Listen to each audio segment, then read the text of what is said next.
একজন ভাইকে আমি ভিডিও এডিটিং এর জন্য তাকে আমি বলেছিলাম যে, "এটা আমার ক্লায়েন্টের কাজ, তুমি করে দাও ভাই।" সে আমাকে এমনভাবে মানে ভিডিও এডিটিং করে দিয়েছে, সে কালার কম্বিনেশনও পুরা মানে গোলমাল প্লাস হচ্ছে ভিডিওর যে ফেসের যে কালার থাকে, ও আমাকে বলল যে, "এটা আমি ভাই কালার গ্রেডিং করেছি।" কালার কালার গ্রেডিং করে মানে ক্লায়েন্টের ফেসটা পুরা জ্বলে গেছে আরকি। মানে এমন ব্রাইট আর এমন মানে মানে কি বলে ওটাকে? ইয়েলো করে দিছে মানে যেমন ওকে সাপে ছোবল মারছে এরকম টাইপের ওর আরকি ভিডিওর কালারটা চলে আসছে। আসসালামু আলাইকুম। আজকে আমরা আলোচনা করব নতুনরা ভিডিও এডিটিং নিয়ে যদি ক্যারিয়ার বিল্ড আপ করতে চায় তাহলে তারা কি প্রবলেম পড়তে পারে এই বিষয়ে আমরা একটা আজকে বিশদ আলোচনা করব। আশা করি এই ভিডিওটা যারা নতুন ভিডিও এডিটিং সম্পর্কে ক্যারিয়ার বিল্ড আপ করতে চাচ্ছে তাদের জন্য এই পরামর্শগুলো অনেক ভালো হবে। আমি যেহেতু শুরু থেকে ভিডিও এডিটিং নিয়ে কাজ করেছি, আমি কি প্রবলেমে পড়েছি, আশা করি আমি এগুলো শেয়ার করলে আপনারাও বুঝতে পারবেন যে আপনি যদি ভিডিও এডিটিং নিয়ে কাজ শুরু করতে চান বা আপনার ক্যারিয়ার যদি ভিডিও এডিটিং এর উপরে বিল্ড আপ করতে চান, তাহলে এই প্রবলেমগুলো আপনার হতে পারে। এই বিষয়ে আপনি আগেই সচেতন থাকলেন, তাহলে আশা করি পরবর্তীতে আপনি এই ঝামেলাগুলা এড়িয়ে যেতে পারবেন। ১ম বিষয় হচ্ছে আপনি ১ম এ তো কনভিন্স করতে পারবেন না বাসা থেকে যে একটা পাওয়ারফুল পিসি নেওয়া কেন জরুরি একজন ভিডিও এডিটরের জন্য। আপনি যেটা পিসি আছে সেটা নিয়ে চেষ্টা করেন। অবশ্যই কিছু না থাকার থেকে কিছু থাকাটা অনেক ভালো। তো আপনার যে পিসি আছে বা ল্যাপটপ আছে আপনি ওইটা নিয়ে কাজ শুরু করবেন। আমি এটাই চাই। তো ভিডিও এডিটিং এর জন্য যে পাওয়ারফুল পিসিটা এই কারণে প্রয়োজন যখন আপনার এই নতুন অবস্থায় থাকবেন আপনার অনেক আপনি তো তখন জিনিসগুলো শিখতেছেন। তো ওই আপনি একটা ইফেক্ট ইউজ করলেন বা একটা অ্যানিমেশন এড করলেন, ওইটা কেমন দেখাচ্ছে এই আউটপুটটা কিন্তু আপনি যত তাড়াতাড়ি দেখবেন তাহলে পরের স্টেপে আপনি তত তাড়াতাড়ি যাইতে পারবেন এবং কাজগুলো আপনার তত তাড়াতাড়ি শেখাটা আপনার জন্য ইজি হবে। এইজন্য নতুনদের জন্য পাওয়ারফুল পিসি থাকাটা আমার মনে হয় অনেক গুরুত্বপূর্ণ। তবে যেহেতু নতুন অবস্থায় বাসা থেকে কনভিন্স করা বা এরকম আর্থিক একটা সচ্ছলতা থাকে না, তাই যেটা আছে সেটা দিয়ে কাজ আমরা চালিয়ে নিব। তবে একটা ভালো কনফিগারেশনের পিসি থাকলে সবথেকে নতুনদের জন্য বেটার হবে। যেহেতু আপনি এই বিষয়ে কেরিয়ার বিল্ড আপ করতে চাচ্ছেন, তাই এই বিষয়ে আপনার একটা ভালো ইনভেস্ট করলে আশা করি এই টাকাটা আপনার খুব দ্রুত উঠে যাবে। ২য় যেই প্রবলেমটা এটা একটা হিউজ প্রবলেম। মনে করেন আপনি কাজ শিখেছেন, এখন আপনার ইন্টারনেট প্রবলেম, হ্যাঁ? তো এই প্রবলেমটা আমি অনেক প্রায় ১-১.৫ বছর ধরে ফেস করেছি। এমনও হয়েছে যে একটা ক্লায়েন্ট তার একটা ভিডিওই আমাকে ফাইল পাঠাইছে হচ্ছে ২০ জিবি, হ্যাঁ?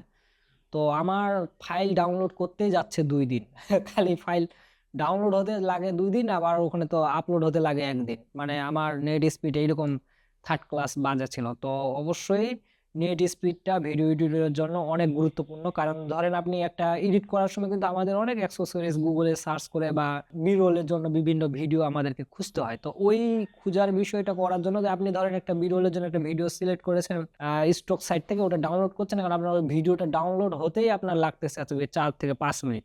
তো দেখবেন এই ৪ থেকে ৫ মিনিট তাহলে আপনি এভারেজ যদি একটা ভিডিও এডিট করতে আপনার সারাদিন চলে যাবে, তাও আপনার ওই এডিট শেষ হবে না। আমাদের মূল যেই সময়টা যায় ভিডিও এডিটিং এর ক্ষেত্রে সেটা হচ্ছে আমরা বিভিন্ন ফুটেজ বা B-roll এর জন্য যেগুলো ব্যবহার করি, এগুলা ডাউনলোড বা অ্যাক্সেসরিজ গুলা নামাতে আমাদের সবথেকে বেশি সময় যায়। সেজন্য ইন্টারনেট স্পিডটা আপনার ভালো লাগবে যেন আপনার ফাইলগুলো ডাউনলোড করতে কোনো অসুবিধা না হয়। দ্রুত আপনি ফাইলগুলো ডাউনলোড করতে পারেন। যারা নতুন অবস্থায় কাজটা শুরু করেছে তাদের জন্য আমার একটা পরামর্শ হচ্ছে আপনাদের ইন্টারনেট স্পিডটা মাস্ট বি ওটা একটু ভালো করে নিতে হবে। যেন ফাইলগুলো দ্রুত ডাউনলোড হয় আপনি এবং ক্লায়েন্টকে দ্রুত আপলোড করতে পারেন। এমনও হয় যে আপনি ক্লায়েন্ট আপনাকে একটা রিভিশন দিয়েছে জাস্ট একটা টেক্সট আপনি ওইটা দিয়ে দিলে করলেন আবার ফাইল আপনার যাইতে লাগতেছে হচ্ছে ২ ঘন্টা, আপলোড হতে লাগতেছে ২ ঘন্টা। আবার ওটা Google Drive এ দিলে আবার ওটা প্রসেস হইতে লাগে কমপক্ষে ০.৫ ঘন্টা।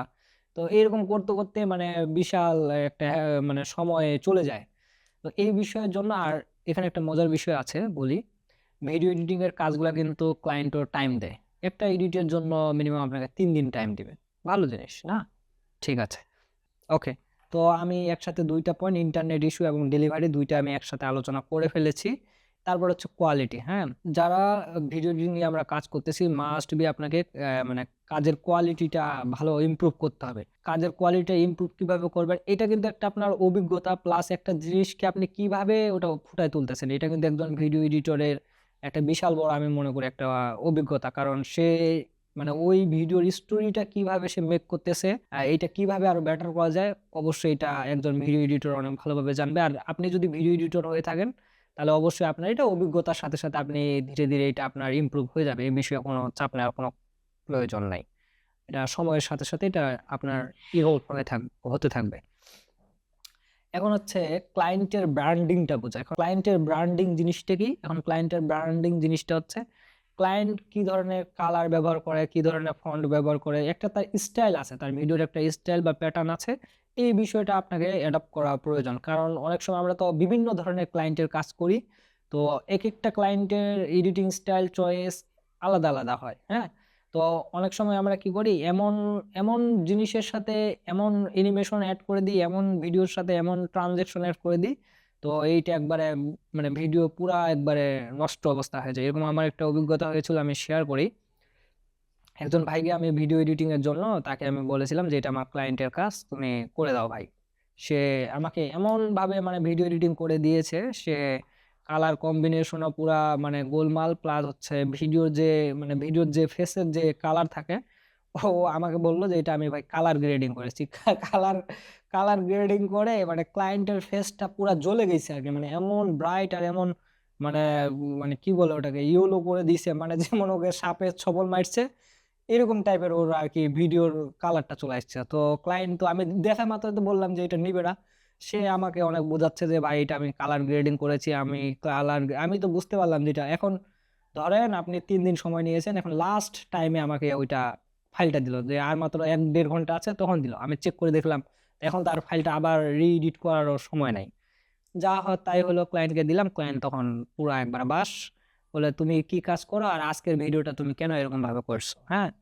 তো ক্লায়েন্ট মানে প্রায় ছুটে চলে যাচ্ছিল। পরে তখন আমি কনভিন্স করলাম যে এটা আমার টিমমেট করেছিল, সে নতুন, তো আমি তোমার কাজটা আবার করে দিচ্ছি। তখন আমি আবার করে দিলাম, তখন সে আবার নিল। এই জন্য আপনার ক্লায়েন্টের যে ইন্টারেস্ট, এটা আপনাকে বুঝতে হবে আর কি। এটা মানে ক্লায়েন্ট কি ধরনের চায়, তার আগের ভিডিওগুলো দেখবেন। দেখার পর যদি ক্লায়েন্ট আপনি ওর নতুনভাবে এডিট শুরু করেন, তাহলে আপনি একটা নিজেই একটা আপনার এডিটিং স্টাইল ওখানে বেছে নেবেন, যে আসলে আপনি কিভাবে তার ভিডিওগুলা কন্টিনিউ করতে মানে এডিটটা চালিয়ে যেতে চান।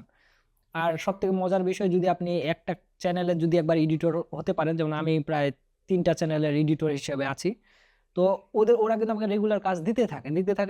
সে কিন্তু আর অন্য কোনো এডিটরের কাছে যায় না। কেন যায় না? কারণ তার আমি একটা কাজের প্যাটার্নের ভিতরে আছি। আমি জানি যে, এবং তার যে অ্যাক্সেসরিজ গুলো সেগুলো তো আপনাকে দিয়ে দিয়েছে সব।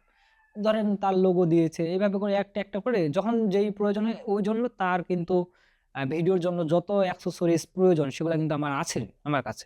এখন সে যদি আবার একজন নতুন এডিটরের কাছে যায়, তাহলে তাকে আবার সবগুলো একে, একে দিতে হবে। এটা সময় সাপেক্ষ। বিদেশি যারা বাইরের দেশের, তারা এত প্রেশার নিতে চায় না বা এটা নিয়ে তারা অত মাথা ঘামায় না। তারা একজনের কাছে থাকতে চায়। তো এইজন্য ভিডিও এডিটরটা অনেক ডিমান্ডফুল। আশা করি আপনারাও ভিডিও এডিটিং এর কাজগুলো করবেন খুব শীঘ্রই। আর আমি তো ভিডিও এডিটিং নিয়ে ক্লাস নিয়ে আসবো, তখন আশা করি সবাইকে লাইভে স্ক্রিন শেয়ার দিয়ে আমি একটা, একটা করে টুলস গুলা বিষয়ে ধারণা দেব। তখন আশা করি আপনারা আরো এক্সপার্ট হয়ে যাবেন। ব্র্যান্ডিংটা, ক্লায়েন্টের ব্র্যান্ডিংটা আপনি বুঝলেন। তারপর হচ্ছে অডিয়েন্স ইমোশন। বিশাল ইম্পর্টেন্ট জিনিস।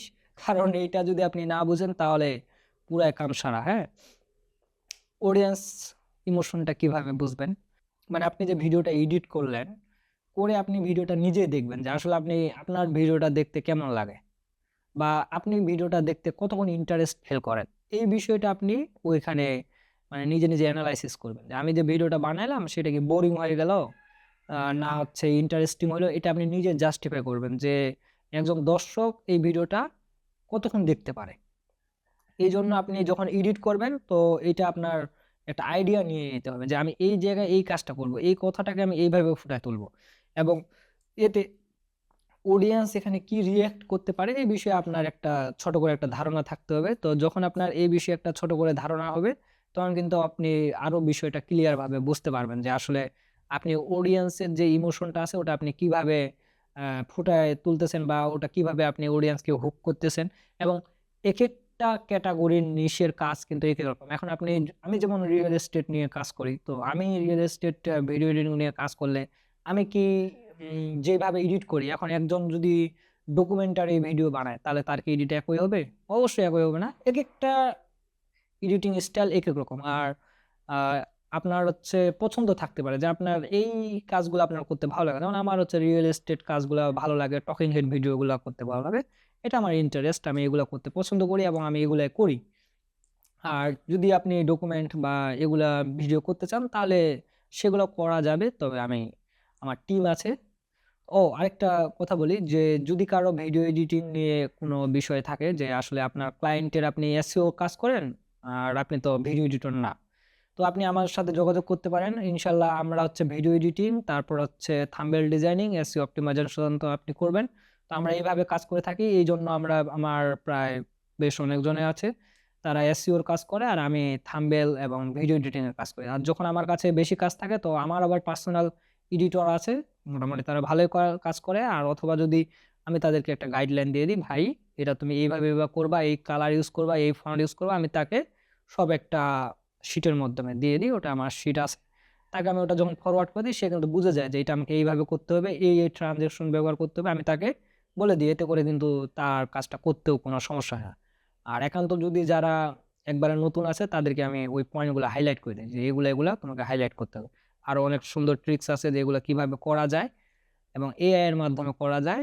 আশা করি সিক্রেট এটা পরে আমি আমার ইউটিউব চ্যানেলে রিভিল করব। তো সেজন্য আমার কি করতে হবে? সেজন্য আমার চ্যানেলকে সাবস্ক্রাইব করতে হবে এবং আমার টাচে থাকার জন্য আপনি আমাকে মেসেজ করতে পারেন। তাহলে কথাবার্তা হলে আশা করি আরো পরিচিতিটা বৃদ্ধি পাবে। তো ঠিক আছে, যদি আপনার এরকম কোনো ক্লায়েন্ট থাকে যে সে ভিডিও এডিটিং এর কাজ চায়, তো আপনি আমার সাথে যোগাযোগ করতে পারেন। আমি করে দিলাম বা আমার পরিচিত যারা এডিটর আছে তাদেরকে আপনার মিট আপ করে দিলাম। তো আপনি তাদের সাথে কাজ করতে পারলেন। তো এতে করে দুজনেরই লাভ আছে। আপনি এসইও র কাজটা কন্টিনিউ করতে পারলেন আর তার পাশাপাশি হচ্ছে আমরা ভিডিও এডিটিং এর কাজটা করতে পারলাম। ঠিক আছে? তো আশা করি আজকের ভিডিওটা এটুকুই। অনেক ভালো লেগেছে। ইনশাআল্লাহ আরো পরবর্তী ভিডিওগুলো আমি নিয়ে আসবো খুব শীঘ্রই। তো সবাই ভালো থাকবেন। আসসালামু আলাইকুম ওয়া রাহমাতুল্লাহ।